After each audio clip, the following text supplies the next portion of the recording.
Halo teman-teman, kembali lagi nih dengan aku Farah yang akan ditemani Kak Marsha di Now I Know.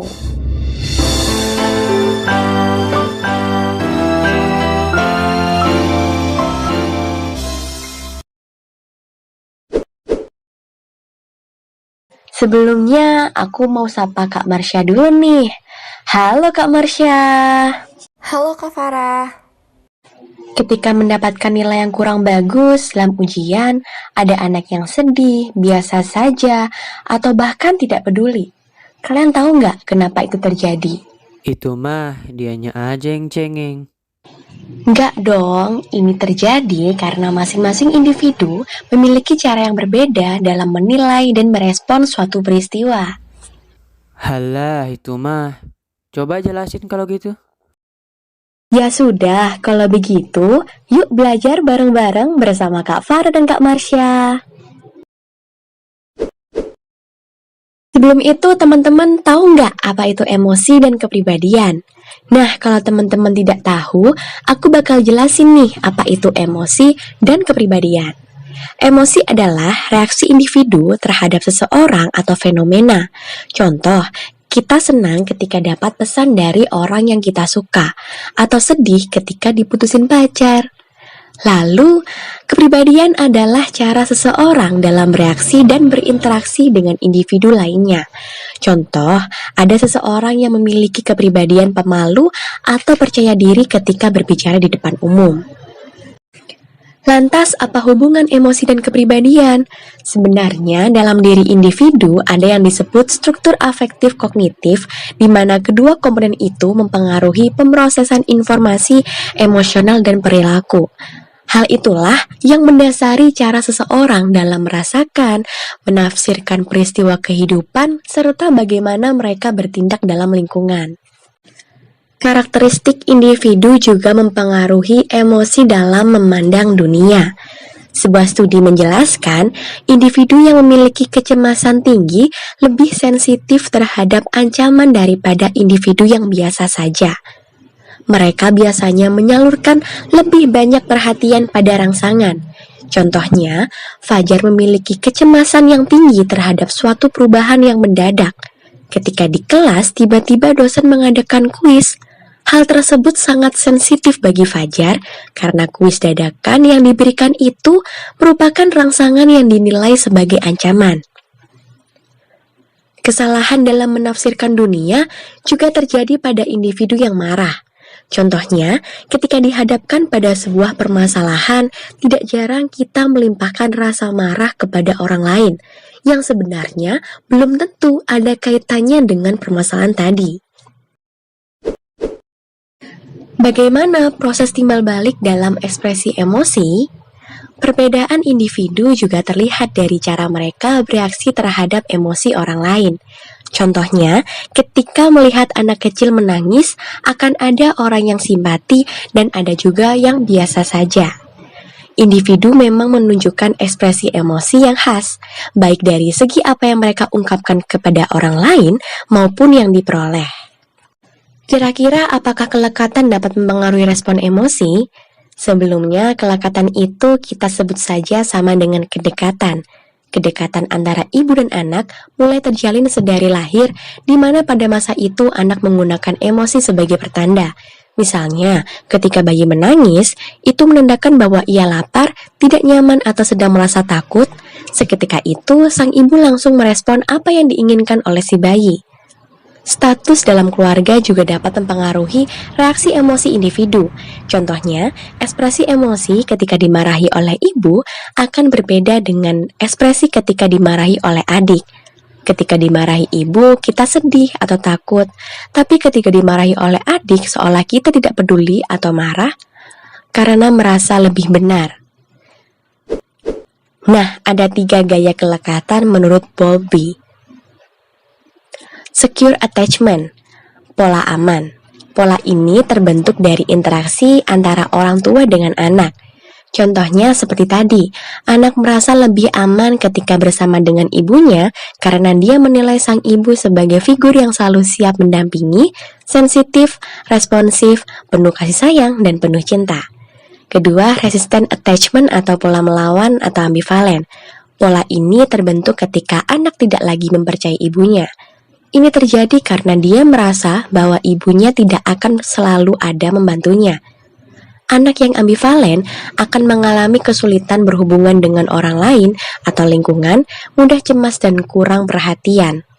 Yang ketiga, avoidant attachment atau pola menghindar. Pola ini terjadi karena orang tua tidak memberikan kasih sayang atau selalu menghindar dari anak, sehingga anak melakukan penghindaran atau penolakan juga terhadap orang tuanya. Ini nantinya dapat mengakibatkan anak menjadi kurang percaya diri, egois, dan tidak peduli dengan apa yang terjadi pada orang lain. Jadi, apa perbedaan reaksi emosi di tiap model kelekatan? Bayi aman atau secure attachment akan memiliki emosi positif, negatif, dan netral yang seimbang. Bayi ambivalen atau resistant attachment akan menunjukkan emosi negatif yang lebih banyak, yaitu kemarahan. Sedangkan bayi penghindar atau avoidant attachment menunjukkan lebih sedikit emosi negatif dan juga emosi yang lain. Satu pemikiran tentang anak penghindar yaitu emosi negatif sebagai bentuk strategi yang jarang ditunjukkan, menunjukkan ekspresi wajah dan vokal yang lebih sedikit dari emosi yang dirasakan. Kemudian bayi-bayi avoidant memiliki detak jantung yang sama dengan bayi-bayi secure selama tes, namun akan meningkat setelahnya. Contohnya saat ujian, dia tenang tapi setelah ujian dia takut karena merasa tidak maksimal dalam mengerjakannya. Ada yang bilang hanya genetik yang mempengaruhi temperamen anak, benarkah? Jadi sebenarnya gen memang berpengaruh terhadap temperamen anak. Namun tidak hanya itu saja, melainkan ada faktor dari lingkungan keluarga dan sosial yang dapat mempengaruhinya. Inti dari teori Bowlby yang sudah dijelaskan di awal tadi, yaitu emosi anak dipengaruhi oleh interaksi dengan pengasuh. Anak aman akan berpikir, ketika saya dalam bahaya, saya dapat mempercayai orang tua saya untuk melindungi saya. Sedangkan anak penghindar akan berpikir, ketika saya dalam bahaya, saya harus waspada dan hanya mengandalkan diri saya sendiri. Hubungan kelekatan dengan interaksi sosial. Kelekatan yang baik tercipta ketika orang tua dan anak dapat saling responsif satu sama lain. Hal ini ditandai dengan adanya timbal balik, kepositifan, dan harmoni yang mendorong keinginan dan kemauan anak dalam berinteraksi dengan orang lain. Emosi positif yang tercipta dari kelekatan tadi membantu kita dalam memahami apa yang orang lain pikirkan sehingga akan memudahkan terciptanya hubungan yang baik dengan orang lain, pembentukan dan negosiasi hubungan. Oh ya teman-teman, udah pada tahu belum nih kalau orang tua itu ternyata memiliki hubungan yang sangat penting loh dalam pembentukan emosional anak? Nah, di sini kita akan mulai dengan hubungan orang tua anak dan nanti di bagian selanjutnya membahas hubungan saudara kandung serta teman sebaya. Pada area pertama yang kami sebut sebagai responsivitas orang tua yaitu melibatkan cara di mana orang tua bersimpati dan responsif terhadap keadaan internal anak-anak dengan studi yang sangat dipengaruhi oleh teori kelekatan. Responsif orang tua dapat didefinisikan sebagai bagaimana cara orang tua memberikan simpati dan respon terhadap keadaan internal anaknya. Dalam meta-analisis menyatakan bahwa sensitivitas atau kepekaan yang dimiliki orang tua terbukti memiliki hubungan positif dengan status aman kelekatan anak-anak. Anak dari orang tua yang lebih sensitif menunjukkan perkembangan moral yang lebih baik, bahasa dan literasi yang lebih baik, lebih sedikit pada masalah perilakunya, serta pikiran yang lebih berkembang. Selanjutnya, ada tanggapan kontingen nih, yang merupakan respon orang tua terhadap anak dan sebaliknya, yang memungkinkan untuk melihat konstruksi hubungan antara orang tua anak dan peran individu dalam hubungan. Perilaku yang ditunjukkan seorang ibu juga berpengaruh pada bayinya, serta dapat memberikan gambaran bagaimana bayinya akan berkembang. Interpretasi ibu terhadap emosi anak. cara orang tua dalam menafsirkan dan menanggapi ekspresi emosi anak dapat menjadi inti dari pola emosi yang akan dikembangkan oleh anak. Contohnya, ketika anak menangis karena jatuh dari sepeda, sang ibu akan memeluk dan mengobati luka anak tersebut. Maka anak tersebut akan merasakan kehangatan dan lebih tenang sehingga ia tidak menangis lagi. Kemudian, sinkronisasi dapat diartikan sebagai bagaimana cara seseorang mengatur waktu sendiri tapi kaitannya dalam konteks hubungan dengan bayi. Ini mengacu pada interaksi momen demi momen. Contohnya nih, ketika bayi bersuara, maka ibu meresponnya. Ketika bayi ingin menatap wajah ibu, maka ibu menoleh ke arahnya. Pikiran-pikiran dan fungsi reflektif. Kemampuan untuk mengenali dan memperlakukan bayi yang memiliki keinginan, pikiran, dan niatnya sendiri disebut mind-mindedness. Hal ini dianggap sebagai prasyarat bentuk dari kepekaan orang tua terhadap bayi. Misalnya nih, ada bayi yang nangis waktu bangun dari tidur siang. Dalam posisi ini, tentu bayi tersebut tidak dapat memberitahu ibunya mengapa dia menangis. Kemudian, ibunya dapat merespon dengan mengecek pampers bayinya karena mungkin saja bayi tersebut menangis karena tidak nyaman dengan pampersnya yang sudah penuh. Atau mungkin mencoba menyusui bayinya karena bisa jadi bayinya terbangun karena lapar. Pengasuhan dalam sosialisasi emosi merupakan proses dari bagaimana orang tua mendorong anak-anak mereka masuk ke dalam norma-norma sosial keluarga dan masyarakat. Nah, sosialisasi emosi terjadi pada emosi yang ditunjukkan orang tua ke anak-anak mereka. Dalam cara mereka menanggapi emosi mereka dan dalam cara mereka mendiskusikan emosinya. Di sisi lain, ada anak yang memiliki tipikal sebagai agen aktif di mana anak telah mampu secara mandiri untuk masuk dalam lingkup sosial keluarga dan masyarakat. Ternyata nih, saat bayi mengembangkan bahasa, mereka belajar banyak cara loh untuk berkomunikasi tentang keadaan internal. Sama halnya ketika orang tua melihat bayi mereka memiliki cara yang lebih fleksibel untuk mengekspresikan kebutuhan mereka. Mereka mengubah cara mereka merespons emosi anak-anak mereka. Mereka mungkin memperhatikan mode ekspresi yang dapat diterima dan mengabaikan mode lainnya. Brooks, Kuhn, dan Lewis menemukan bahwa ibu lebih banyak merespon tangisan pada 6 bulan pertama bayinya daripada di tahun kedua. Pada saat anak-anak berusia 2 tahun, orang tua mengurangi respon mereka terhadap emosi negatif dan mulai mengajarkan anak-anak mereka budaya di mana menangis tidak dapat membuat mereka mencapai tujuan mereka. Nah, dalam pembicaraan emosi juga menyusun pengalaman internal pada anak dan membuat anak memahami tentang pengalaman internal orang lain. Psikologi perkembangan berbicara tentang proses di mana orang tua dan guru dapat membantu anak-anak mengambil langkah selanjutnya dalam perkembangan mereka.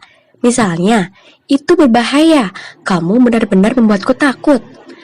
Komunikasi emosional seperti itu mengajarkan anak-anak tentang peristiwa apa yang secara tepat menimbulkan emosi dalam komunitas mereka. Memasukkan anak ke dalam aturan budaya emosi dapat mengajarkan mereka bahwa penting untuk memahami orang lain terkait dengan kehidupan sosial. Lalu, bagaimana dengan transmisi parenting antar generasi? Apakah generasi penerus dalam keluarga secara konsisten menunjukkan perilaku orang tua yang hangat atau keras?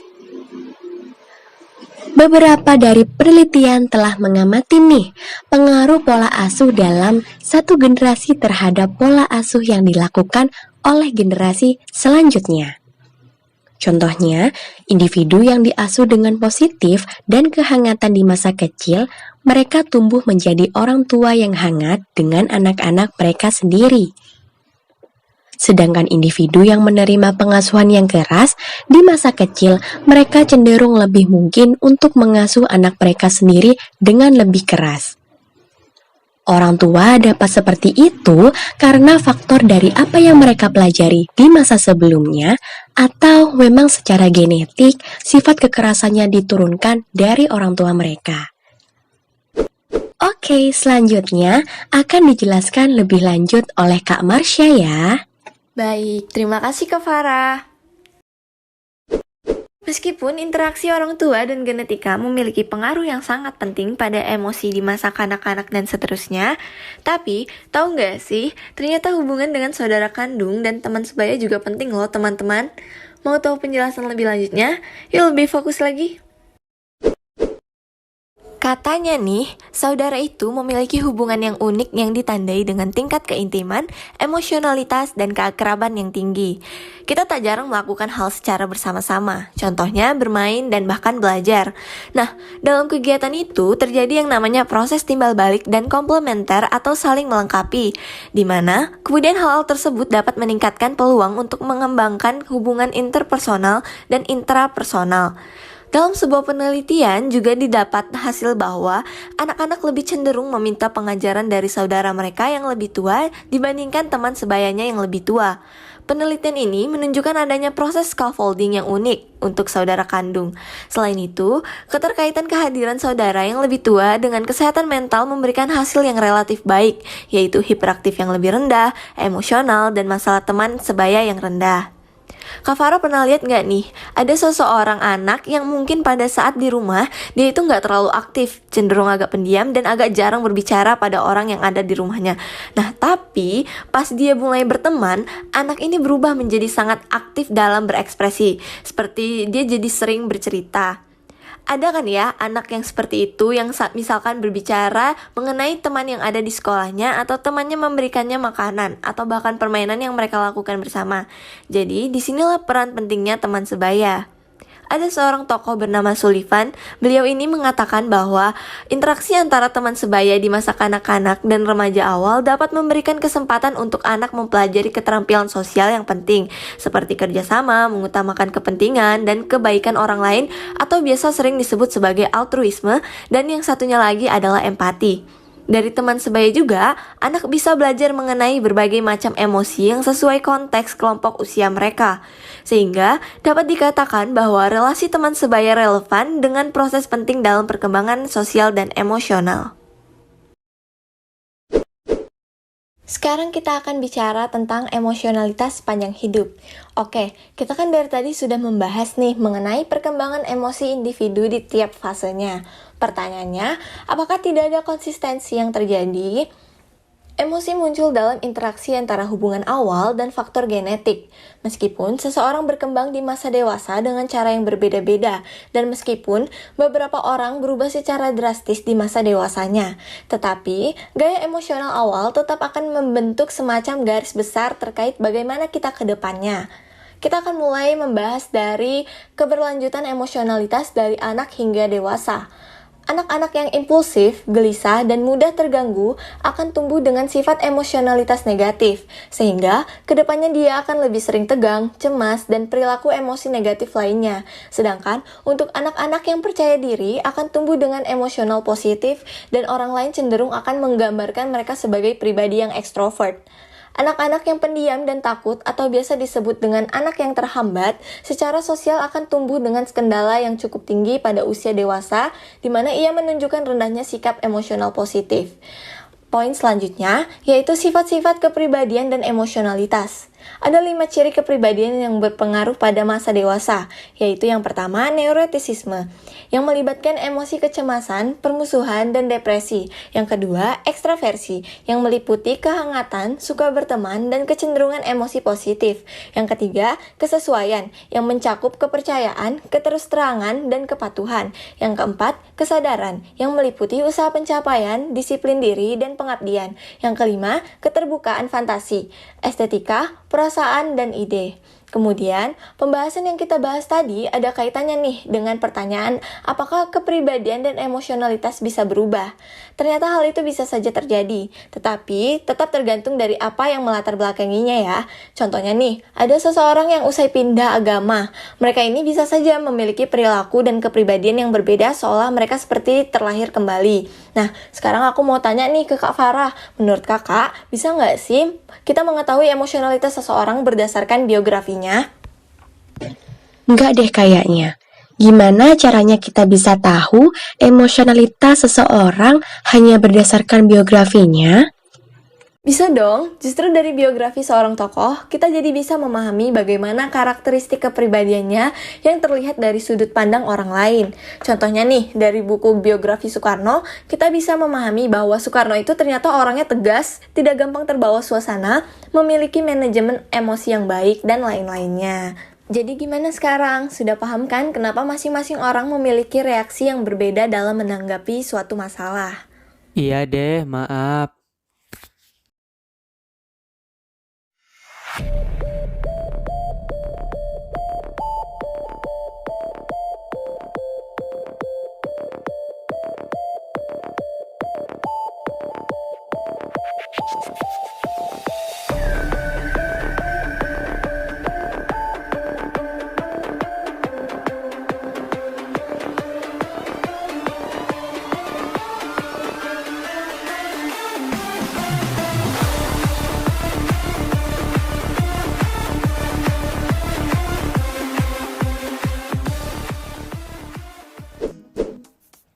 Oke guys, terima kasih sudah menonton video ini. Semoga kalian lebih paham mengenai emosi dan kepribadian.